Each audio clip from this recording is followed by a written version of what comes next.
아, 여러분 이렇게 만나 뵙게 돼서 반갑습니다. 저는 방선호 장로고요.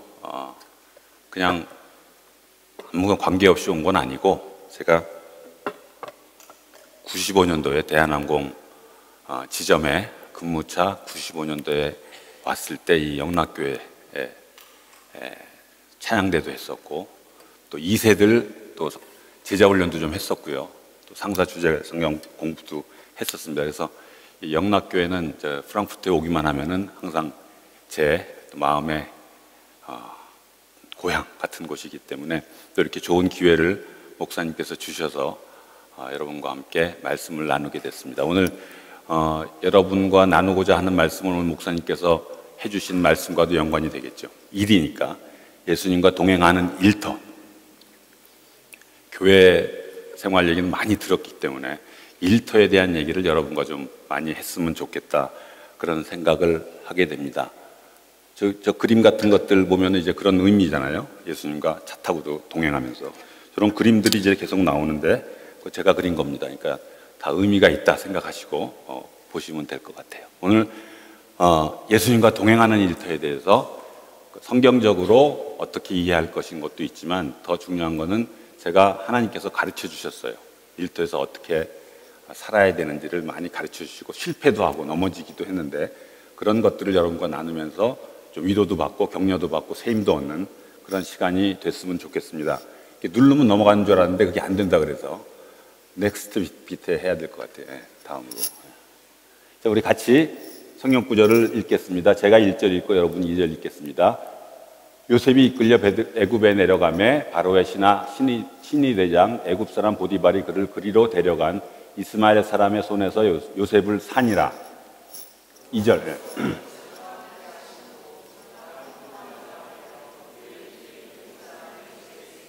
그의 주인이 여호와께서 그와 함께 하심을 보며 또 여호와께서 그의 범사에 형통하게 하심을 보았더라.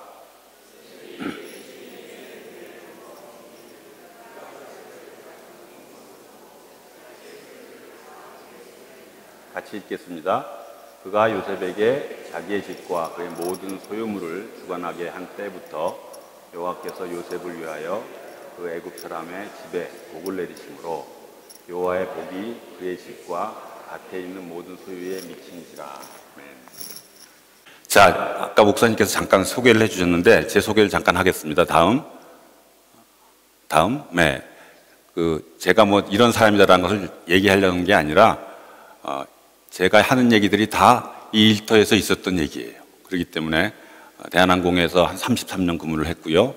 명지대에서 근무를 했고 지금은 이제 학생들을 가르치고 있습니다. 청년들을 가르치고 있습니다.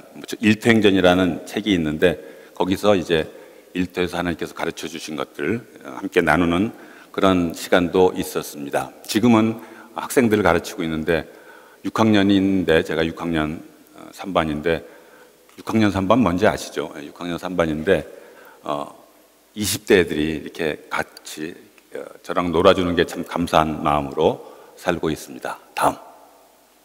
그래서 오늘 세 가지에 대해서 얘기를 크게 나누게 될 텐데 첫 번째, 주님과 동행하는 일터. 지금 요셉이 하나님과 동행했다 그랬는데 거기서 형통케 됐다는 얘기가 계속 4절에 걸쳐서 계속 나오는데 그래서 요셉이 참 형통했구나 생각하는데 뭐 얼마나 형통했겠어요.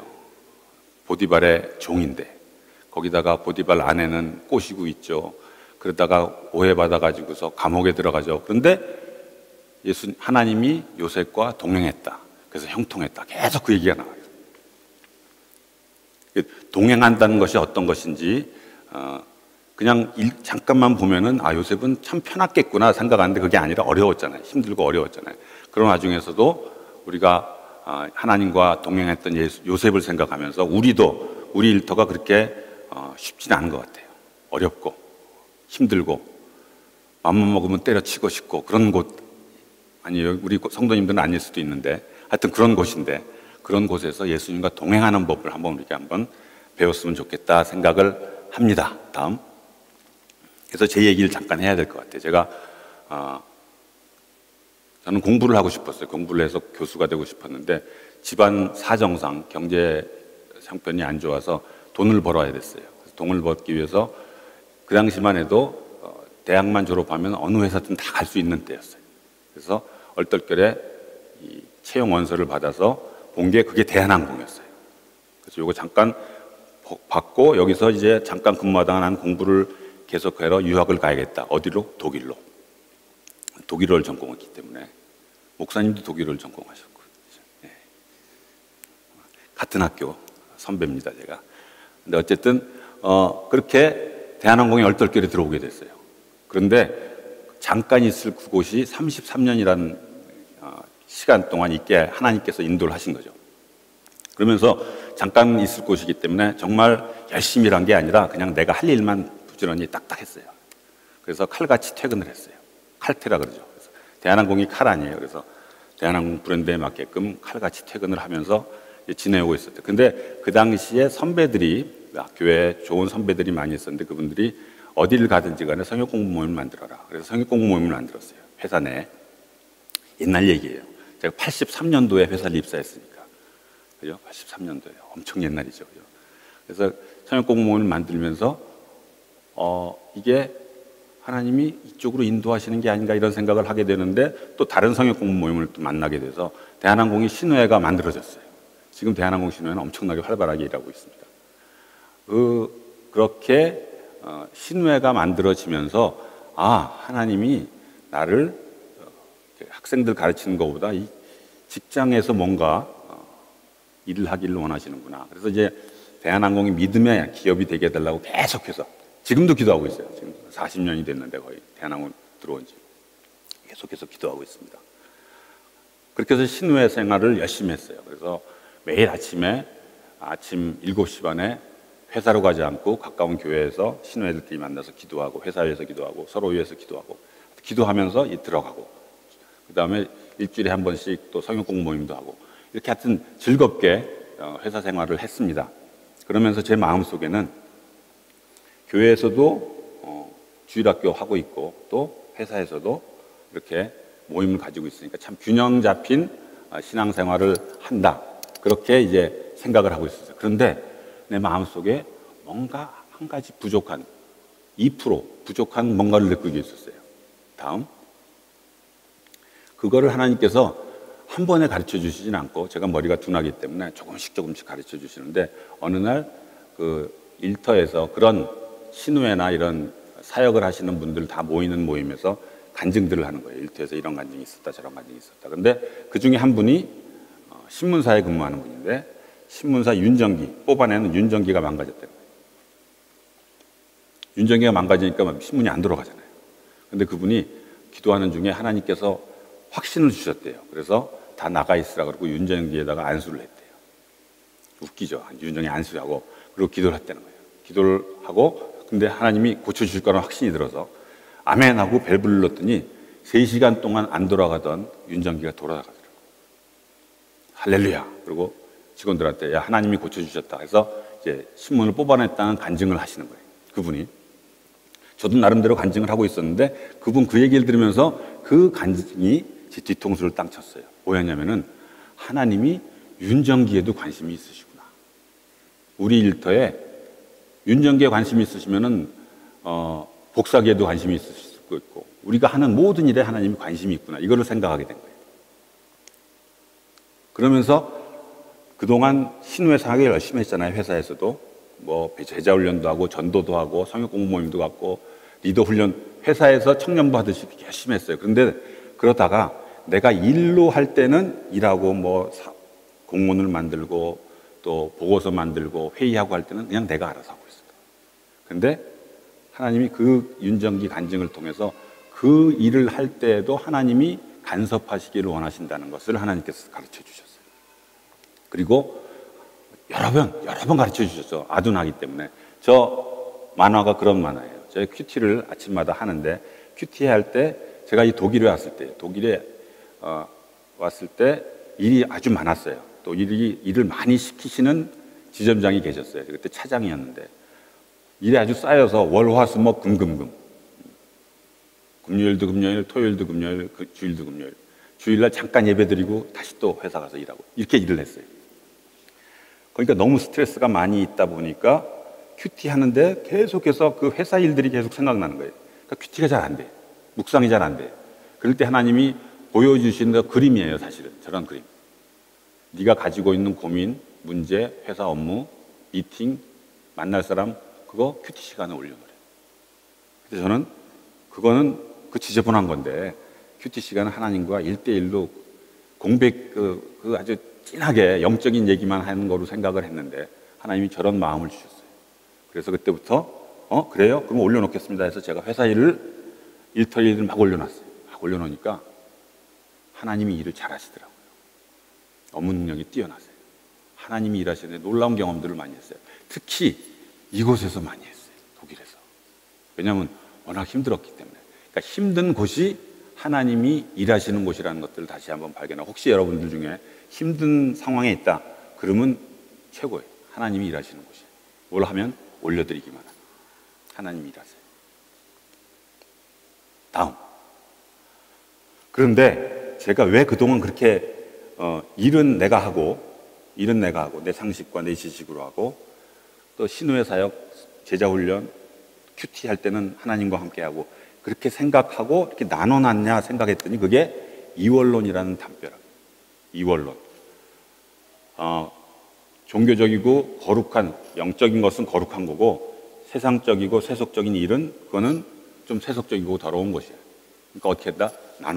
나눠서 영적인 것은 거룩하게 하고 세속적인 것은 네가 알아서, 이렇게 생각하게 만드는 것이 이원론이래요. 이원론. 그 이원론이라는 담벼락이 있다는 거죠. 이 그림이 그런 그림입니다. 주일날은 주님과 함께 생활하다가 월요일만 되면은 먼데이 모닝 에시스트라고 표현을 해요. 월요일 아침 무신론자가 되는 거죠. 무신론자는 아니겠지만 그렇게 생활하고 있는 모습을 저런 표현을 해요. 먼데이 모닝 에시스트라고. 월요일 아침 무신론자. 그랬다가 금요일 정도 되면 다시 좀 해서 주일날 됐다가 다시 월요일부터 돌아왔다. 이게 이원론이라는 담벼락인데, 그걸 하나님께서 저에게, 그게 우리 머릿속에 나만이 아니라 우리 모든 인간들한테 다 있어요. 그래서 교회에 들어오면은 뭔가 기도하고, 일터에 가면은 그냥 내 일하고, 그렇게 나눠난다는 거죠. 나눠놨다는 거예요. 근데 하나님께서 그거를 가르쳐 주셨어요. 그게 아니라 하나님은 세속 일터에서도 하나님께서 엄청나게 관심을 가지고 계시고 거기서 동행하시길 원하신다는 것을 가르쳐 주셨어요. 다음. 그러면서 하나님이 계속해서 이 이원론이라는 담벼락을 깨트리도록 하셨어요. 근데 잘 안 깨져요. 왜냐하면 이 이원론이라는 담벼락이 내가 세운 게 아니라 사단이 세워놨기 때문에 잘 안 깨져요. 그래서 깨트리고, 또 하나님도 오시는 또 깨트리고, 또 깨트리고, 또 깨트리고, 계속해서 깨트려야 돼요. 그래서 저렇게 인상을 쓰면서 깨트려야 된다는 거죠. 이원론의 벽을. 하나님은 어떻게 깨트려 주셨는지 잠깐 여러분과 나누고 싶습니다. 다음. 이것도 역시 독일에 있을 때예요. 일이 아까 월화수목금금금 일이 많았어요. 오자마자 뭐 정신없이 우리 이상규 장로님도 그때 같이 우리 교제하고 그랬었는데 일이 너무 많았어요. 어쨌든 간에. 그래서 뭐 스트레스를 받고 있는데 전화를 하나를 받았어요. 어느 분인데 전화를 받았는데 그분이 저한테 한국에서 오신 분인데 수고 많으십니다. 잘 살고 계시는지요? 막 그렇게 여행사 분인데 그분이 막 말씀하시더니 마지막에 막 욕을 하시는 거예요. 저한테. 밑도 끝도 없이 그냥 한 10초, 15초 동안 막 욕을 한 거예요. 저한테. 저는 항공사예요. 항공사는 여행사, 뭐 요즘은 어떤지 모르겠어요. 여행사에 계시는 분 있는지 모르겠는데 항공사가 갑이죠. 일반적으로. 여행사는 급인데. 근데 저한테 갑자기 욕을 확 하고, 그래서 제가 화가 나서 전화 끊겠습니다. 계속 이러시면 전화 못 받습니다. 전화 끊겠어서 전화 끊었어요. 마음속의 분노가 해결이 안 돼요. 그래서 그 여행사를 관장하는 총대리점 여행사한테 전화를 걸었어요. 이게 한 30년 전 얘기이기 때문에 지금 이렇게 얘기할 수 있는 거죠. 독일이라는 나라에서. 근데 그분한테 내가 이런 욕을 얻고 모욕을 받았는데 앞으로 그 여행사는 내가 한 좌석도 안 주겠다라고 공포를 했어요. 그러니까 제가 갑이고 총대리점은 을이고 여긴 병이에요. 병한테 갑이 지금 막 기어오르는 형태가 된 거죠. 그래서 그렇게 이제 얘기를 하고 전화를 끊었어요. 그리고 이제 거기에 좌석 안 준다는 얘기는 거기 이제 망하게 된다는 얘기인데, 그런데도 마음이 해결이 안 돼요. 그리고 이제 아침에 자고 잠 잘 잤겠어요. 월화수목 금금금이니까. 근데 아침에 일어났는데 이제 큐티를 해야죠. 그 큐티를 하는데 그때 큐티 말씀이 레위기 19장 말씀이었어요. 혹시 큐티 하는데 레위기 가지고서 해보신 분이 얼마나 많이 있는지 모르겠는데 쉽지 않아요. 레위기 가지고서 큐티 한다는 게, 묵상을 하는 게 쉽지 않아요. 근데 레위기 19장 말씀은 참 주옥 같은, 그 레위기에 제사 얘기만 막 나오는데 19장 말씀이 귀한 말씀입니다. 거기에 18절에 원수를 사랑하고 동포를 원망하지 말고, 그런 말씀이 나왔어요. 근데 그 말씀을 읽고 이런 좋은 말씀도 있구나 덮었죠. 그리고 갔는데 그 다음날 다시 또 20장으로 넘어가야 되는데 또 19장으로 돌아오게 하신 거예요. 19장 18절 원수를 사랑하고 동포를 원망하지 말고. 글쎄 알았어요. 그건 뭐 거기만 있습니까? 마태복음에도 있고 뭐 많이 있으니까 넘어갔어요. 일주일간 계속 다시 오게 하신 거예요. 그러면 이제 하나님이 나에게 하고자 하는 말씀이 있다는 것을 이제 아무리 아둔해도 좀 깨닫게 되죠. 무슨 말씀인가 생각하니까 원수를 사랑하고, 그러니까 내가 그 사람을 지금 원수로 생각하고 있는 거예요. 원수를 사랑하고 동포를 원망하지 말고. 그분이 동포예요. 한국 사람이니까. 교포, 동포. 그거를 원망하지 말래요. 근데 아직도 원망하는 마음이 있고 분노의 마음이 있었는데, 그래서 그럼 어떻게 했으면 좋겠습니까? 그러니까 하나님 제 마음속에 그 사람한테 전화를 걸래요. 전화를 걸래요. 그때 제가 마음속에 그런 생각이 들었을 때 하나님한테 그렇게 하소연, 푼영을 했어요. 하나님이 사회생활을 안 해보셔서 그러는데 일반적으로 이런 경우에는 내가 전화할 게 아니라 그분이 나한테 전화를 하면 내가 용서는 혹시 하라 그러니까 용서해 줬는데 내가 왜 전화를 겁니까? 지금 갑이 병한테. 근데 그 말씀을 주신 이후로 일주일 동안 계속 괴롭히시는 거예요. 지금 제가 무슨 얘기를 하는 거냐면 예수님이 일터에 들어오시는 그 방법, 과정을 말씀을 드리는 겁니다. 전화를 일주일 동안 버티다가 결국은 알겠습니다. 이렇게 큐티할 때마다 괴로우니까, 갖다 놔 괴로운데 큐티할 때도 괴로우니까 안 되겠다 해서 그분한테 전화를 걸었어요. 근데 전화 걸기 전까지만 해도 그분에 대한 마음 속에 하나도 사랑하는 마음이나 긍휼히 여기는 마음이 없었어요. 그냥 화가 나 있어요. 근데 하라니까 전화를 했어요. 근데 그분이 전화를 받는 순간 놀라운 경험을 했어요. 그분을 향한 없었던 그 불쌍히 여기는 마음, 사랑하는 마음이 확 올라오는 거예요. 그래서 이런 표현을 쓰면 좀 그렇지만 쪽팔리게 울었어요. 제가 울면서 전화를 했어요.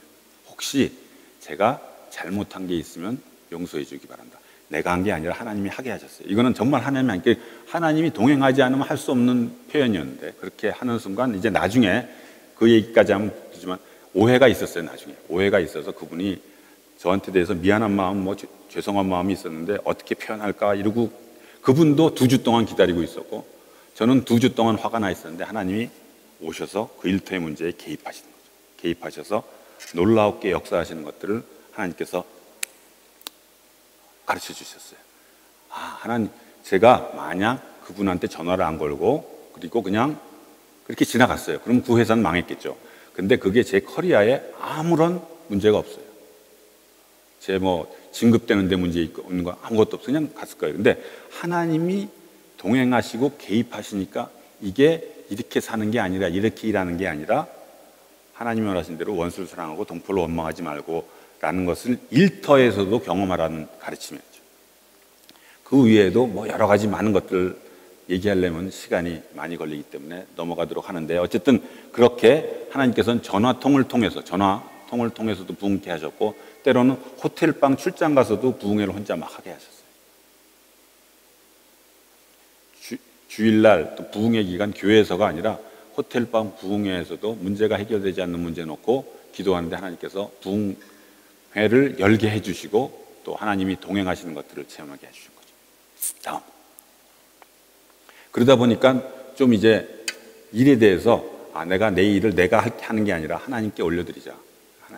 그래서 그다음부터는 문제 생길 때, 고민할 때마다, 좀 큰 문제가 있을 때마다 우리 신우회, 그 믿음의 공동체 그 사람들한테 기도 부탁도 하고, 우리 아내도 왔지만 아내한테도 기도 부탁하고, 이렇게 이제 일의 문제를 올려드리는 거죠. 또 그런 일이 있었어요. 이제 마케팅 팀장으로 있을 때 중요한 하이클래스 마케팅 활성화 방안을 보고해라라는 회장님 지시가 있었어요. 스트레스를 받죠. 회장님이 직접 지시한 거니까.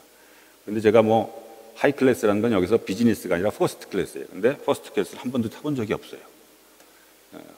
퍼스트 클래스 타려면 뭐 부사장 이상이어야 되는데, 어쨌든 그걸 활성화하기 위해서 고민도 하고 준비를 열심히 해서 파워포인트를 잘 만들어서 보고를 했어요. 보고를 한 게 아니라 이제 회의를 했습니다. 한 관련 부서가 여객 발권 쭉 해서 한 30여 명의 팀장들이 모여서 회의를 하는데, 이게 한 마음 되기가 쉽지 않은데 한 마음이 된 거예요.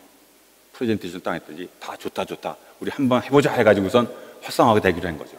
할렐루야, 감사하죠. 그래서 제가 수고하셨습니다, 주기도문으로 마치겠습니다 그랬어요.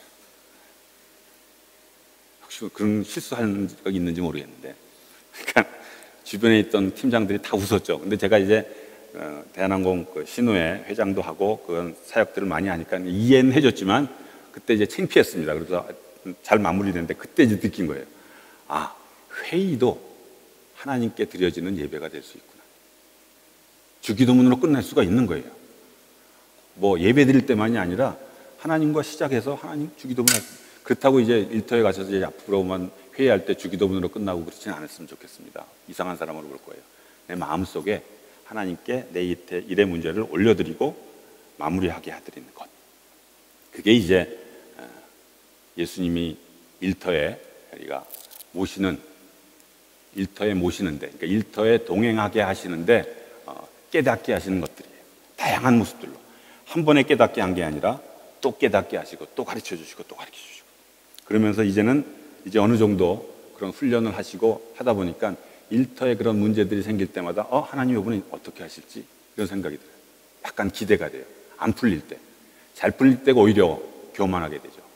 안 풀릴 때는 하나님 도대체 이번에 뭘 하시려고 하시는지 하나님 올려드립니다. 하나님 일하시는 거. 다음, 우리가 일터는 그렇게 세속적이고 이렇게 그냥 내가 알아서 남들이 하는 대로, 세상 사람이 하는 대로 그렇게 하는 거라고 생각하는데, 그게 아니라 하나님은 일터도 교회와 마찬가지로, 일상도 우리의 예배와 마찬가지로 거룩하게 만들어졌다는 거죠.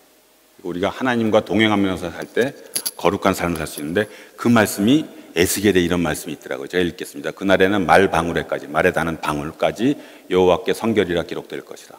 여호와의 전에 있는 모든 솥이 제단 앞 주발과 다름이 없게 될 거다. 제단에 있는 것과 솥은 다른 거예요. 완전히 그 당시는 완전히 다른 건데 그게 다름없게 될 것이다. 예루살렘과 유다의 모든 솥이 만군의 여호와의 성물이 될 것이다. 그 부엌에서 일하는 그건데, 즉 대사드리는 자와 와서 이 솥을 가져다가 그것으로 고기를 삶으리라. 옛날에 그 고기 삶는 건 다른 데서 해야 되는데 근데 이제는 주님과 동행함으로, 주님이 우리 일상의 일터에 오심으로 모든 것이 주님과 동행할 때 거룩하게 된다는 것들을 에스겔을 통해서 이미 오래전에 그렇게 표현한 말이라서 참 귀한 말씀이다 그런 생각을 하게 됐습니다. 다음, 그래서 이원론이라는 담벼락, 내가 알아서 거룩한 것.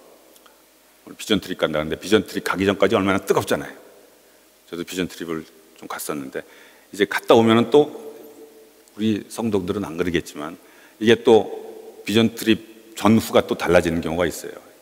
비전 트립 때는 하나님과 막 동행했는데 일터에 와서는 그때 동행했는데 이거 뭔가 갑자기 이 냉탕온탕 이런 식으로 느껴지는데, 그게 아니라 여기 있든 저기 있든 간에 하나님이 동행하시고 하나님이 함께 하신다는 것, 그거 붙들면서 사는 것, 그것이 중요해요. 그래서 혹시 여기 직장 다니시는 분들이 이렇게 시작했으면 좋겠어요.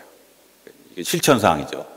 말씀을 아침에 묵상하고 그 말씀 붙들고 가는 거죠. 그리고 갔어요. 일터에 가서 무슨 일이든지 간에 시작하기 전에 기도하고, 출퇴근 기도죠. 교회 왔을 때는 우리가 기도해요. 앉자마자 여러분 다 기도했으리라 생각하고 끝날 때 축도해주고 기도하는데, 퇴근할 때 또 기도하는 거예요. 그렇게 연습을 하자는 거죠. 처음에 잘 안 될 수가 있어요. 왜냐하면 이원론이라는 담벼락이 있기 때문에. 근데 그게 아니라 내 일터에서 동일하게 하나님과 동행하는 것을 고백하고 하나님께 올려드린다는 차원에서 출퇴근 기도, 그 다음에 단숨 기도라는 것은 회사에서 일이 생겼을 때, 아까 같은 경우 그런 전화를 받았을 때 하나님께 이게 뭐냐가 아니라 하나님께, 하나님 이거 어떻게 해야 됩니까? 라는 짧게 기도하는 단숨 기도. 느헤미야가 그걸 잘했어요. 느헤미야가 아닥사스다 왕이 느헤미야가 수심이 있는 걸 보고 너 무슨 수심이 있느냐? 근데 그 전에 그 예루살렘 성곽이 회파되어 있다는 얘기를 듣고서 아, 예루살렘을 내가 가야 되는데 뭔가를 해야 되는데 이런 고민을 많이 하고 있을 때 아닥사스다 왕이, 딴 나라 왕이죠, 이방인이 이 느헤미야한테 무슨 수심이 있냐, 왜 그러냐 그랬더니 야, 하나님이 나한테 기회를 주신 모양이다 하고 바로 얘기하지 않고 내가 하나님께 묵도하고 그 다음에 얘기를 해요. 그게 단순 기도예요. 그러니까 문제가 생겼을 때, 문제 아니래도 마찬가지지만 순간순간마다 하나님께 기도하는 그 단순 기도가 중요하다는 거죠. 그 다음에 또 하나 중요한 게 혹시 주변에 이런 공동체, 나와 함께 회사 일이나 문제에 대해서 고민하고 또 같이 기도해 줄 수 있는 사람이 있다면 히브리서 10장 24절 서로 돌아보아 사랑과 선행을 격려하는 것, 모이길 패하는 어떤 사람들의 습관과 같이 하지 말라는 그 말씀대로 함께 공동체가 있다면 더 좋은 거죠. 그런 것들이 우리 이원론의 담벼락을 허물고 일터에서도 주님과 동행하고 또 교회 와서도 하나님과 동행하고 또 일터에서 동행하고 하는데 도움이 될 거라 생각해서 실천사항으로 말씀을 드립니다. 두 번째 넘어갑시다. 그러면 이제 일터에서 예수님과 동행하는 거죠. 예수님을 모셔서. 근데 일터에서의 삶이 우리의 삶을 잘 표현해 줄 수 있는 그 말씀들을 찾다가 이 말씀을 발견하게 됐어요. 이 말씀 디모데후서 2장 4절 6절 요거는 한번 같이 읽었으면 좋겠습니다. 시작. 병사로 복무하는 자는 자기 생활에 얽매이는 자가 하나도 없나니 이는 병사로 모집한 자를 기쁘게 하려 함이라. 경계하는 자가 법대로 경계하지 아니하면 승리자의 관을 얻지 못할 것이며 수고하는 농부가 곡식을 먼저 받는 것이 마땅하니라. 여기에 직업이 3개 나옵니다. 아까 팀켈러 목사님께서 정원직이라고, 하나님을 제일 정원직이라고 표현했는데 또 찌빙글린가요? 그분은 하나님이 그 전에 하나님한테 가장 잘 맞는 어떤 정체성 있는 단어를 일꾼이라고 표현했더라고요. 일꾼. 그러니까 이게 일한다는 게 참 중요한데 일 직업 중에 요 직업을 한번 생각해 봤어요. 병사, 경계하는 자, 선수죠. 선수, 농부. 다음 넥스트 스텝 밑에 선수, 군사, 농부. 요거를 가지고서 우리가 일터에서 어떤 정체성을 가지고 살아야 될지 한번 좀 생각했으면 좋을 것 같습니다. 자, 다음. 자, 선수는 달리는 사람이죠. 달리는 사람인데 크게 보면 두 가지인 것 같아요. 일단 실력이 있어야죠. 달리는 사람은 실력이 있습니다. 실력이 있어야 되고, 높이 뛰는 사람은 높이 뛰기 실력이 있어야 되고, 양궁하는 사람은 양궁 실력이 있어야 돼요. 실력이 있어야 돼요. 실력이 있으려면 헌신적으로 일을 해야 되죠. 그래서 골323이 중요한 것 같아요. 골323이라고 혹시 들어본 사람 계세요? 골로새서 3장 23절인데 무슨 일을 하든지 마음을 다하여 죽게 하듯 하고 사람에게 하듯 하지 말라. 그러니까 무슨 일을 하든지 마음을 다하여 죽게 하듯 하고, 이거는 좀 거룩한 일이고 이거는 허드렛 일이가 아니라 이 얘기를 누가 했냐면은 바울이 노예들한테 하는 얘기예요. 사실은 노예뿐만 아니겠지만 무슨 일을 하든지 마음을 다하여 죽게 하듯 하고 사람에게 하듯 하지 말라. 그래서 와우라고 그래요. 와우가 뭐냐면 work as worship이에요. 그러니까 일을 하는데 예배하듯이 하라는 거죠. 일과, 제가 신학을 공부하지 않으니까 일과 예배가 어머니 같아요. 아바드. 일을 하는데 예배하듯이 하라. 그게 골323이에요. 그렇게 골323의 자세로 하는 것이 우리가 선수로서의 일터에 일하는 자로서의 모습인 것 같아요. 그래서 열심히 일해야 돼. 진짜로 헌신적으로. 이게 내가 그냥 월급 받기 위해서 하는 게 아니라 하나님이 나에게 맡겨주신 그 일터이고 하나님이 나에게 나를 파송하시고 보내신 그 일터이기 때문에 무슨 일을 하든지 마음을 다하여 죽게 해야 돼요. 복사를 해도 마찬가지고요. 내가 무슨 일 때문에 청소를 해도 마찬가지고 무슨 일이든지 간에 죽게 하듯 해야 된다. 예배가 같다는 거죠. work as worship. 근데 이게 죽게 하듯 하잖아요. 죽게 하듯 열심히 하잖아요. 그러면 잘 돼요. 하나님께서 축복해 주세요. 그러다가 뭐가 되냐면은 주가 되는 경우가 있어요. 하나님은 일을 주시되 죽게 하듯 하라 그랬는데 일이 주가 되는 경우가 있죠. 그러면 그게 뭐냐면 선수로서 규정을 위반하는 거죠. 선수는 달리되 트랙을 달려야 되는데 갑자기 그냥 가로지서서 달리면 문제가 생기는 거잖아요.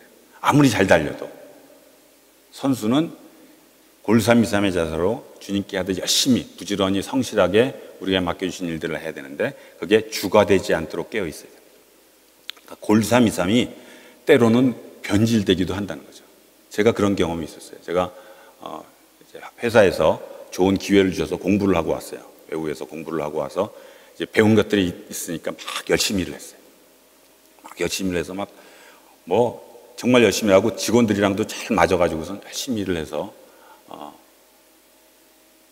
나는 어떻게 생각했냐면 내가 죽게 하듯 열심히 하는구나라고 생각을 했어요. 착각을 하고 있는데 어느 순간 하나님께서 그렇게 보시질 않은 것 같아요. 내 속마음을 아는 것 같아요. 뭐냐면 그때가 제가 임원 진급을 앞두고 있는 때였어요. 임원, 그러니까 이제 이사, 상무 이렇게 임원 진급을 앞두고 있는 때인데 내가 잘 보여야 되겠다는 생각이 드는 거죠. 열심히 일을 했어요. 그리고 그거를 골삼이삼이라고 생각하면서 일하고 있는데 잘 돼야 되겠다는 생각을 하고 있는데 그 내가 잘 보여야 될 윗 상사가 그렇게 내가 잘 보이기 쉽지 않은 분이었어요. 왜냐하면 저랑 근무한 적도 없었고 술을 워낙 좋아하시는데 점심에도 2병 드시는 분이에요. 소주를. 저는 술을 안 먹어요. 40년 직장 생활했는데 술을 안 먹는 사람으로 했는데 그러니까 뭐 어필할 수 있는 게 없어요. 옛날에 근무한 적도 없고 술도 못하고 그 사람은 술을 못 먹는 사람은 이렇게 사람으로 별로 안 치는 분이었기 때문에 여러 가지로 이제 어필할 수 있는 거는 업무밖에 없다 해서 업무 막 창의적인 거를 넣어가지고서 열심히 이제 올리고 있는 게 그게 하나님 보시기에는 죽게 하듯 하는 게 아니라 주가 되고 있는 거였어요. 이미 어느 날 큐티 시간에 하나님이 종종 큐티 시간에 이렇게 들어오세요. 너 그 부사장한테 전도하래. 내가 부사장이었어요. 사장보다 더 힘이 있는 파워가 있는 분이었는데 전도를 하래요. 근데 그분이 전도하기 어려운 중에 하나가 그분이 청년 시절에 교회를 세운 분이에요. 열심히 했던 분이죠. 그런데 그분이 어느 순간 딱 돌아서서 그 다음부터는 교회에 대한 비평 얘기를 점심 먹을 때도 얘기하고 저녁 먹을 때도 얘기하고. 근데 성경 구절을 달달 외요. 그런 분한테 어떻게 전도를 하겠어요. 제가 갖다 내 인사치를 주고 있는데. 그런데 아까도 똑같은 거예요. 큐티 시간에 계속해서 전도하라는 거예요. 그 마음을 주셔가지고선 에이 모르겠다 그냥 하자 해가지고선 뭐 책이 제가 만화로 그린 책이 하나 있어요. 그거랑 막전엔 찐빵이라고 혹시 여러분들은 잘 모르실지 모르겠는데 그런 책이 있었어요. 예수 안 믿던 사람이 믿게 된 그런 책이 있었는데 그걸 가지고 와서 부사장님한테 딱 드리면서 옛날에 신앙생활 하셨었는데 다시 한번 하셨으면 좋겠습니다 하고 탁 드렸어요. 그러면 보통 그러면 그래 고마워 그럴 줄 알았거든요. 그런데 저를 딱 찾으면서 얼굴이 싸늘해지면서 책을 딱 밀어넣더라고요. 그 순간 제가 나오면서 이제 끝났구나. 진급은 끝났구나 하고 이제 나왔어요. 그리고 나왔죠. 그래도 마음은 수련해요. 했으니까 어쨌든 간에. 그런데 참 놀라운 것은 그분이 한 1, 2년 후에 문제가 있어가지고서 회사를 나가게 됐어요. 정말 파워가 있으셨던 분인데 그리고 1년 후에 돌아가셨어요. 전 그 빨리빨리 진행되는 걸 보고 참 놀랐는데 하나님이 이분의 정말 복음을 듣게 하기를 원하셨구나라는 것을 깨닫게 됐고 뿐만 아니라 저에게는 죽게 하듯 하는 것이 주가 될 수 있다는 것을 가르쳐 주신 그런 사례였죠. 그래서 이 히브리서 12장 1절부터 2절까지의 말씀처럼 우리가 죽게 하듯 해야 되는데 예수님을 바라보면서 정말 죽게 해야 돼요. 그냥 일만 바라보면은 주가 될 수 있고 그게 우상이 될 수 있다는 걸 하나님께서 가르쳐 주셨어요. 자, 선수가 돼야 된다는 거죠. 일터에서는 우리가 선수가 돼야 된다. 골323 잊어먹지 않았으면 좋겠습니다. 두 번째, 다음 군사예요. 군사가 잘해야 되는 거는 제일 중요한 건 싸우는 걸 잘해야 돼요. 근데 싸우는 거 말고 또 하나 잘해야 되는 게 있는 게 그게 뭐냐면은 잘 견뎌야 돼요. 남성분들은 군대 갔다 오신 분들이 있을 텐데 북한군이랑 싸운 분은 없을 거예요. 같은 동료랑 싸워본 적은 있겠지만 그런데 제일 잘한 게 뭐냐면은 3년 또는 2년 동안 잘 견뎠다는 거죠. 군사가 할 일은 그 두 가지인 것 같아요. 잘 싸우고 잘 견뎌야 된다. 영적인 전투를 잘 싸워야 되기도 하고 때로는 심리적 전투, 월요병 이런 것들을 잘 싸워야 되고 또는 윤리적인 전투 이런 것들과 잘 싸워야 돼요. 계속 싸우는데 누구랑 함께 하나님과 함께. 오늘 은혜 받고 월요일 출근하려고 그러면 힘들고 지치고 월요일 날 가야 되는구나 라는 마음이 들 때 그 심리적인 전쟁이다 생각하고 예수님과 동행함으로 가는 거죠. 그런 싸움들을 잘해 나가야 돼요. 윤리적 전투, 회사에서 혹시 윤리적인 문제가 있을 수가 있죠. 뭐 보고서라든지 이런 거. 그럴 때마다 전투를 누구랑? 하나님과 함께 싸워나가는.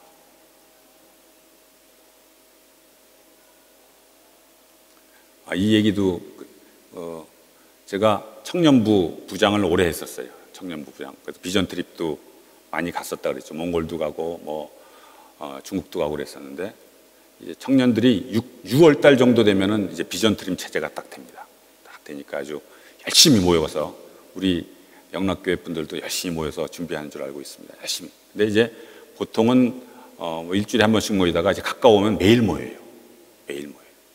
그러면 이제 평영 부장이 해야 될 일은, 제일 중요한 일은 뭐 가르치고 뭐 이런, 선배가 그러더라고요. 그냥 지갑만 열래요. 그냥 말하지 말고 지갑만 열어요. 그래서 지갑을 열심히 열었어요. 열심히 열다 보니까 이게 부담이 되는 거예요. 그런데 그때 제가 아까 마케팅 팀장이었잖아요. 근데 팀장이 딱 되는 순간 법카가 나오더라고요. 법인카드. 이게 한 20몇 년 전 얘기인데 요즘은 우리나라가 깨끗하게 투명하게 돼서 뭐 못하지만 그 당시에는 법인카드를 가지고서 받으면은 뭐 그거를 뭐 친구들이랑 뭐 술자리도 갖고 막 다양하게 막들 쓰고 있었어요. 근데 저는 이제 나는 예수 믿는 사람이고 신우회 회장이니까 잘 써야겠다 생각하고 진행하고 있는데 이 지갑을 여니까 법인카드가 웃고 있더라고요. 그래서 하나님 이때를 위함이 아니니까 해가지고서 우리 청년들한테 피자를 사고 막 그랬어요. 참 감사하더라고요. 막 쓰니까 내 구자에서 안 나가더라고요. 회사 구자에서 나가더라고요. 난 다들 그렇게 쓰니까 그렇게 쓰는 게 큰 문제가 없다고 생각했는데 요즘은 한국 안 그래요, 전혀. 근데 어느 순간 하나님이 또 큐티 시간에 확 들어오세요. 큐티 시간에 왜 법인카드 얘기를 주시는지 모르겠어요. 너 왜 그거 막 쓰냐? 그래서 내가 하나님, 이게 하나님이 카드를 안 써봐서 그러는데 다 이렇게들 씁니다. 다 가족끼리 회식하는 데도 쓰고 그러는 거 거의 급여성입니다. 이렇게 얘기를 하는데 하나님이 안 통하세요. 법인카드? 회사 법인을 위해서 써야지. 저는 그래도 이 청년부, 이 하나님 나라의 일을 위해서 이렇게 열심히 일하는 사람들을 이렇게 돕는 거기 때문에 쓰면 안 되겠습니까? 안 된대. 하나님을 설득을 시키는 거죠. 얘네들이 조금만 지나면 대한항공의 커스터머가 되는데 이 미래 포텐셜 마케팅 전략으로 생각하면 안 되겠습니까? 안 된대. 그래서 제가 마지막에 지사해서 안 쓰겠습니다. 그래서 접었어요. 그러면 하나님이 그 다음엔 우리 개인카드 구자에 하나님께서 막 축복해 주신다 이런 간증을 듣고 싶으실 텐데 안 그렇더라고요. 그냥 내가 카드를 쓰면 내 돈에서 다 나가더라고요. 근데 나중에 알게 된 거예요. 제가 임원이 되니까 쓸 수 있는 분량이, 법인카드로 쓸 수 있는 분량이 한 5배가 늘어요. 그러다가 이제 여기는 안 썼지만 계열사 대표이사가 됐어요. 대표이사가 되니까 10배가 늘어요. 근데 그때 내가 법인카드를 그냥 막 던지고 막 하고 있었으면은 하나님이 큐티 시간에 몇 번 들어와도 스탑을 못했을 거예요. 근데 하나님이 그 어마운트가 작을 때 하나님이 저를 보호하셨다는 생각을 하게 돼요. 윤리적 전투. 혹시 이거 제 얘기지만 윤리적 전투를 우리가 일터에서 싸워야 되는 거예요. 그리고 그 다음에 그렇게 싸우다 보면 힘들어요. 그리고 그냥 전투 아닌데도 불구하고 그냥 사람관계 문제로 힘들어요. 모든 보스는 못됐어. 하여튼 모든 윗사람들은 다 못된 것 같아. 그런 경험 안 해요. 여러분들은 다 착하니까 안 그러시는 거예요.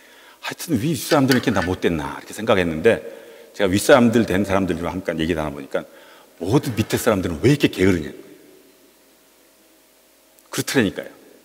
그게 우리로 하여금 힘들게 하고 견디게 만드는 건데 그 견딤을 잘하는 거예요. 하나님이 우리가 군사로서의 살 때, 일터의 군사로서는 어떻게 살아야 되냐면 잘 견뎌야 된다. 잘 견디기 위해서는 지금 상황의 의미를 찾아야 되는데 내가 지금 하고 있는 일의 의미, 지금 내가 하고 있는 상황, 이 상황, 왜 이런 상황이 벌어져? 상황의 의미. 그리고 내가 만나고 있는, 같이 일하고 있는 동료, 선배, 밑에 고객, 뭐 등등등, 갑을, 그런 만남의 의미를 찾아가면서 잘 견딜 수 있었으면 좋겠습니다. 자, 그 다음이 이제 선수, 그다음에 군사, 이제 농부죠. 농부가 하는 일은 밭을 잘 갈고 그다음에 심고 잘 거둬야 되는 거죠. 근데 밭을 잘 갈고 심고 거두고 하는 데 있어서 제일 중요한 게 땅 잘 고르는 게 중요해요. 그러니까 땅 잘 고르고 인프라를 잘 만드는 데 있어서 직장 생활 40년 정도 했으면 이런 얘기를 하나님께서도 가르쳐 주셨습니다. 제일 중요한 게 좋은 관계를 맺는 거죠. 하나님이 우리 일터에 보내셨으면 그곳에서 좋은 관계를 맺기를 원하십니다. 그게 하나님의 말씀, 복음을 전하는데 가장 중요한 좋은 밭을 만드는 중요한 역할인 것 같아요. 신앙 되게 좋은데 막 뜨겁고 막 하는데 일터에서 매일 싸우는 거예요, 사람들이랑. 거기서는 복음이 전해지지 않고 열매가 맺혀지기 쉽지 않은 거예요. 그래서 좋은 관계 맺는 것이 일터에서 가장 중요하다. 혹시 일터에 지금 관계가 껄끄러운 분들, 아까 말했던 그런 전화 온 사람들 마음속에 열받는 그 관계들이 있을 거 아니에요. 근데 하나님은 그 사람과도 어떤 형태로든지 좋은 관계를 다시 회복하기를 원하시는 거예요. 그게 섬섬옥수예요. 섬기고 섬겨서 옥토로 만드는 수고예요. 섬섬옥수. 그게 일터에서 이루어져야 된다. 로마서 12장 18절에 너희로서는 할 수 있거든 모든 사람으로 더불어 화목하라는 말씀이 있어요. 모든 사람으로 더불어 하는 할 수 있어요. 이게 무슨 꼭 그냥 그래야 됩니까? 내가 그냥 하고 싶은 대로 난 일터에서 급여 받고 돈 벌고 하면 되지. 그런데 하나님은 그 일터가 하나님이 원하시는 선교 현장이고 거기서 밭을 갈기를 원하시고 거기서 심고 거두기를 원하시기 때문에 좋은 관계를 맺기를 원하시는 거예요. 그게 좋은 관계 맺으면 대인 책자 나오잖아요. 책. 대인관계 잘하는 법 이런 개념이 아니라 하나님이 우리에게 일터를 주시고 또 일터로 보내신 이유가 좋은 관계를 맺으면서 거기에 이제 복음의 씨를 뿌리는 일들을 하기를 원하신다는 거죠. 그러기 위해서 그 다음에 일터에 영혼을 품는 거예요. 일단 품자고요. 복음 전하는 게 쉽지 않잖아요. 근데 적어도 마음에는 마음 푸는데 돈 드는 거 없고 마음 푸는데 그 사람한테 부담 주는 거 없잖아요. 마음에 품고 기도를 하면서 나가는 거죠. 그게 일터에서의 농부의 자세인 것 같아요. 좋은 관계를 맺으면서. 그러니까 마음을 품다 보면은 웬만한 섭섭한 것들은 넘어갈 수 있잖아요. 웬만한 화난 것도 넘어갈 수 있어요. 왜냐하면 내가 마음에 품었기 때문에. 그러다가 이제 이런 이름들을 만들어냈어요. 런치 미니스트리라고 해서 일터에서 마음 맞는 크리스찬 3명이서 한 명씩 초청하는 거예요. 일주일에 한 명씩 한 달에 한 명씩 초청해요. 그래서 같이 식사하고 교제 나누면서 자연스럽게 복음 전하는 그걸 이제 런치 미니스트리라고 3대 1, 그러니까 3명이 한 명 초청하는 그런 것들을 많이 했어요. 그러다 보니까 하나님이 그런 짧은 런치에 만나서 이 독일이라는 나라랑 연결시키기가 쉽지는 않을지 모르지만 그 마음 속에 품고 그런 일들을 하다 보니까 하나님께서 그렇게 초청된 사람들이 그 짧은 점심시간에 주님께 돌아온 경험들을 많이 했어요. 재밌더라고요. 그래서 한 팀이 있었는데 한 팀 가지고 또 팀 만들자. 또 팀. 신회가 있으니까 막 6개를 운영됐던 적이 있어요. 6개를 만들다 보면은 거의 매일 점심마다 거의 식사를 하게 돼요. 새로운 사람들을 만나게 되고 만나서 교제 나누고 내가 말씀드리는 게 회사 내 사람만이 아니라 회사 밖의 사람들도 만나고 만나면서 자연스럽게 우리 신앙을 나누게 되고 복음 전하기도 하고 좋은 관계를 맺어가는 거죠. 부작용은 좀 있어요. 돈이 많이 나가요. 돈이. 월급 카드를 써야 되니까. 물론 돌아가면서 쓰지만 근데 6개 정도 하니까 돈이 많이 나가더라고요. 근데 제가 그때는 하나님께서 그런 마음을 주셨어요. 법인카드를 낼 때 이건 하나님께 드리는 헌금입니다. 그냥 밥 먹는 시간이 아니라 복음을 전하는 사역의 현장이라는 거죠. 그렇게 런치 미니스트를 하게 되고 또 부부 브런치라는 것도 하게 돼요. 부부 이제 대한항공을 나왔지만 계속 그렇게 마음에 품었던 사람들도 계속 지금 애프터 서비스를 하고 있어요. 그래서 지금 만나서 교제 나누다 보니까 자연스럽게 복음으로 들어오게 되고, 그러니까 우리가 그동안 일터에서 만났던 사람들이 일터에 있을 때만 있는 것이 아니라 계속해서 지금까지 인도하시는 것들을 발견하게 돼요. 놀랍고 같아요. 그렇기 때문에 일터가 정말 하나님이 기뻐하시는 곳이라는 것들을 더 경험하게 됩니다. 그래서 좋은 관계를 맺으면서 영혼을 마음에 품었으면 좋겠어요. 우리한테 자주 오는 고객이 있다. 품어야 될 고객이죠. 우리한테 자주 오는 고객인데 매일 고춧가루만 뿌린다. 품어야 할 대상이죠. 그게 농부가 할 일이라는 생각을 하게 됩니다. 그래서 일터에서의 삶의 어떤 정체성을 보여준 게 군사, 선수, 군사, 그리고 농부였어요. 자, 다음. 이건 넘어가겠습니다. 그렇게 살면 되는 거죠. 그러면 이제 감사한 건데, 이제 선한 영향력이라는 것들을 우리가 많이 얘기를 해요. 요즘 우리가 예수 믿는 사람인데 신앙, 교회 생활 잘해야 돼요. 정말 열심히 해야 돼요. 그런데 때로는 일터에서는 그 선한 영향력이 나타나지 않는 거죠. 그래서 선한 영향력에 대해서 한번 마무리로 한번 생각해 봤으면 좋겠는데, 요것도 같이 한번 읽어보겠습니다. 마태복음 5장 16절 시작. 이같이 너희 빛을 사람에게 비치게 하여 그들로 너희 착한 행실을 보고 하늘에 계신 너희 아버지께 영광을 돌리게 하라. 우리의 착한 행실을 보고 하나님께 영광 돌리게 하라. 자, 고린도서 2장 14절 시작. 항상 우리를 그리스도 안에서 이기게 하시고 우리로 말미암아 각처에서 그리스도를 아는 냄새를 나타내시는 하나님께 감사하노라. 우리에게 냄새가 나야 돼요. 어떤 냄새가? 그리스도를 아는 냄새. 아는 냄새. 냄새가 이상한 냄새가 아니라 이런 냄새가 나야 된다. 그게 선한 영향력이죠. 로마서 12장 20절 시작. 내 원수가 줄이거든 먹이고 목마르거든 마시게 하라. 그리함으로 내가 숯붓을 그 머리에 쌓아놓으리라. 악에게 지지 말고 선으로 악을 이기라. 내가 갚고 싶잖아요. 아까 복수하고 싶었어요. 제가 그 갚을 병 여행사를 복수하고 싶었어요. 근데 그렇게 하지 말래요. 일터에다 일하다 보면은 그 복수하고 싶은 사람이 많아 생기잖아요. 그게 상사일 수도 있고 고객일 수도 있고 우리 내 물품을 띄워다 주는 사람일 수도 있고, 그런데 그 사람들한테 화가 나고 악으로 갚고 싶을 때 그렇게 하지 말고 그냥 하나님께 올려드려요. 하나님이 알아서 하신대요. 그리고 선으로 악을 이기라는, 이런 선한 영향력을 미치기 위한 키워드를 이제 마지막으로 한번 여러분과 나누고 싶습니다. 네. 다음, 그게 I 플러스 H는 I예요. I는 아이덴티티, 이덴티테트, 정체성. 그 다음에 H는 하모니예요. 아까 좋은 관계 맺는. 그 다음에 마지막 I는 인플루언스, 영향력이죠. 그래서 I 플러스 H, 그러니까 정체성. 내가 예수 믿는 사람의 정체성이 일터에서 나타나야 되는 거. 쟤는 예수 믿는 사람, 뭐 교회 다니는 사람, 신앙 있는 사람이라는 정체성이 있어요. 근데 거기에 나는 정체성이니까 이 세속적인 세상과 관계없이 나는 그것만 올인을 하게 되면 왕따가 돼요. 왕따도 왕을 따르는 사람들이니까 난 그렇게 살겠다. 뭐 살아도 좋죠. 뭐 그렇게 사는데 영향력을 발휘하기 위해서는 하모니가 필요해요. 융화돼야 돼요. 믿는 사람이든 믿지 않는 사람이든 간에 좋은 사람들과 좋은 관계를 맺어야 돼요. 그래서 아이와, 근데 참 놀라운 것은 융화하다 보면은 어느새 세속화되더라고요. 융화 좋은 거잖아요. 융화하는데 융화하다 보면 세속화돼요. 정체성에 올인하면은 왕따가 되고 융화에 올인하면은 세속화되고, 도대체 어떻게 하라는 겁니까? 같이 해야 돼요. 정체성을 갖추고 융화할 때 비로소 선한 영향력을 발휘하게 됩니다. 정체성 하나씩 빨리 보기로 하죠. 정체성. 다음, 정체성은 다니엘이 바벨론 포로로 끌려가서 뜻을 정하고 왕의 진미로 자기를 더럽히지 않겠다고 고백을 해요. 정체성을 확실하게 이루어져요. 근데 거기는 바벨론 나라였어요. 느부갓네살 왕이고 마르둑 믿고 있는 그런 곳이었어요. 마르둑 신을 믿는. 거기서 예수 믿는 사람, 하나님을 따르는 사람으로서 정체성을 한다는 게 엄청나게 힘들죠. 그렇지만 다니엘은 그거를 고수했다는 거죠.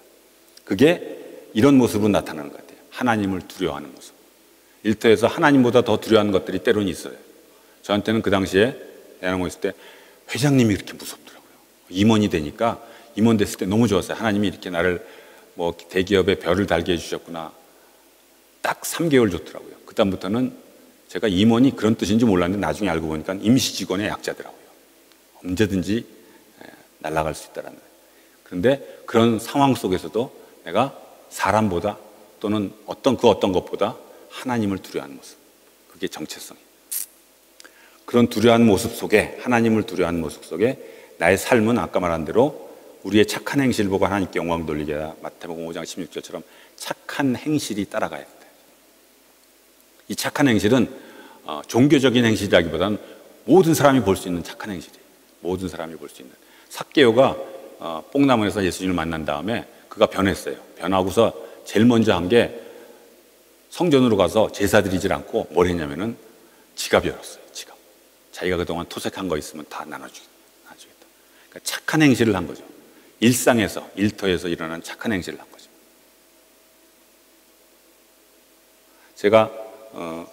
제가 이 착한 행실이라는 것들을 어떻게 알았는데, 의미를 알았는데, 저희 집에서 우리 애들이 중학생, 초등학생일 때 사랑의 부모라는 사역을 했어요. 뭐 제가 한 게 아니라 제 아내가 그걸 하겠다 그래서 사랑의 부모가 뭐냐 물어봤더니 입양되기 전까지 애들을 키워주는 거더라고요.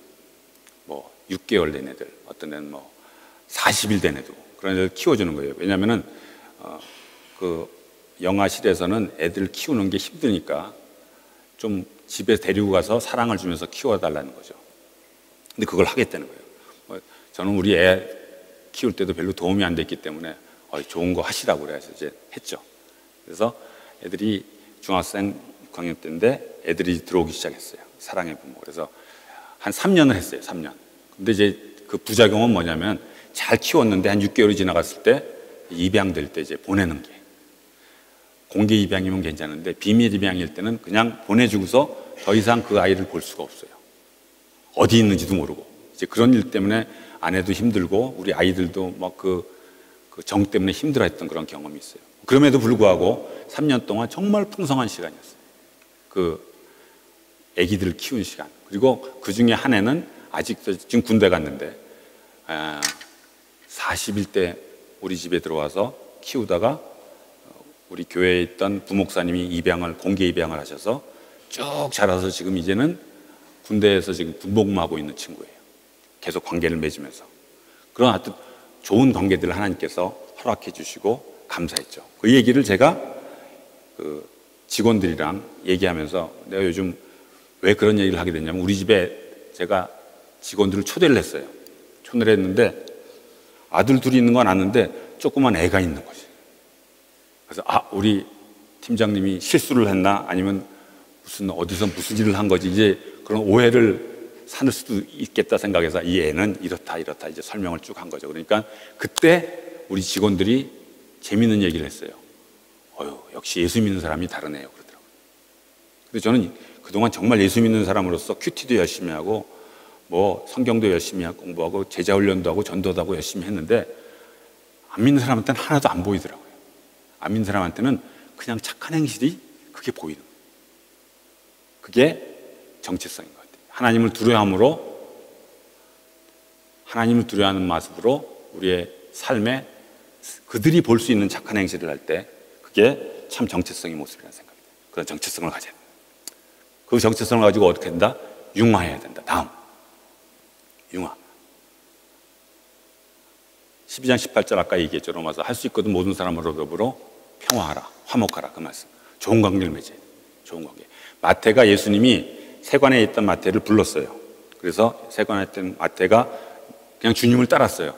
그리고 그 마태가 그 당시 세관이라는 업무, 그 세리장이는 세상 사람들이 그 당시에 유대인들이 하찮게 보던 것이었는데 그것을 떠나서 이제 예수님만 쫓겠습니다 하지 않고 그 다음에 뭐 했냐면은 회식 자리를 만들었어요.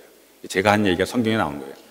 그 마태가 같이 일하던 그 세리들을 불러서 회식을 만드시고 예수님을 초대했어요. 거기서 예수님이 그들에게 복음을 전했겠죠. 좋은 관계, 자기 일터에서 사람들과 그런 관계를 계속해서 나는 예수 믿었으니까 그동안 믿지 않는 사람들과 끊는 게 아니라 계속해서 관계를 가지신 거죠. 아마도 그것 때문에 이 삭개오가 들은 것 같아. 이런 사람이 있었더라. 같은 업계 종로들이니까. 그래서 예수님을 만나게 되지 않았나 그런 상상을 해봅니다. 그래서 좋은 관계를 맺어가는 거예요. 여기 회식 사회라고 표현했는데 이건 뭐 제 개인이에요. 그리고 독일에든 적용이 안 될 수도 있을 것 같아요. 왜냐하면 저는 술을 안 먹기로 했기 때문에 술을 회사 들어왔을 때부터 안 먹었어요. 근데 그 당시는 요즘은 뭐 모르지만 술을 안 먹는다는 게 정말 힘들었어요. 사람 취급을 안 해요. 제가 지금 술 먹고 안 먹고가 신앙에 척도라는 얘기를 안 합니다. 그냥 마셔도 돼요. 뭐 혹시 잘 마시는 분이 있으면 열심히 마시세요. 많이 드세요. 그러면 누가 청년들이 그러더라고요. 술 마셔도 천국 가는 거 아니에요? 술 마셔도 천국 간다고. 많이 마시면 일찍 가니까 알아서 하시라고 이제 했던 얘기가 있는데 어쨌든 그렇게 이제 술이 힘들었는데 어느 날 제가 술자리 다 모인 상태에서, 신입 직원 때였어요. 술을 다 따르고 저는 이제 사이다를 따랐는데 팀장이 방선호, 너 오늘도 기분도 그렇지 않은데 기도나 한번 해라 그러더라고요. 그래서 제가 무슨 회식하는데 기도를 합니까? 그런데 이거 너 좋아하는 거 한번 해봐. 그래서 제가 그럼 합니다 해가지고 기도를 했어요. 뭐라고 기도했는지 기억은 안 나는데 예수님의 이름으로 기도합니다. 그런데 참 놀라운 경험을 했죠. 한 20명 모인 직원들이 아멘 그러더라고요. 예수 믿는 사람 거기 별로 많지 않았었는데. 근데 좀 더 크게 얘기했죠. 아멘 한 다음에 브라보 하고서 이제 술자리가 시작됐던 기억이 나는데, 이제 그거를 제가 그다음부터 제가 회식이라는 게 의미가 있겠구나 생각하게 된 게, 제가 예수님을 술을 안 먹기로 결단한, 어쩌면 정체성이죠. 그러면서 술자리에 안 갔었으면 융화되지 않았었고, 그러면 내가 술자리에서 기도를 했을 수 있겠습니까?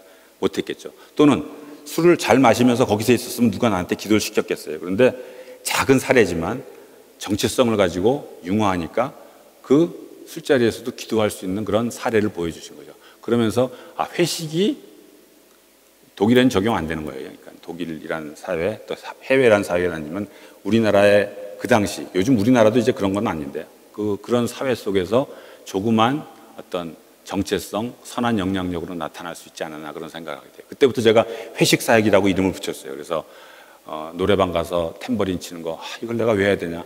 탬버린 사역. 주정하고 하는 사람들 주정 들어주는 거, 주정 청취 사역. 사역이라고 생각하니까 귀하더라고요.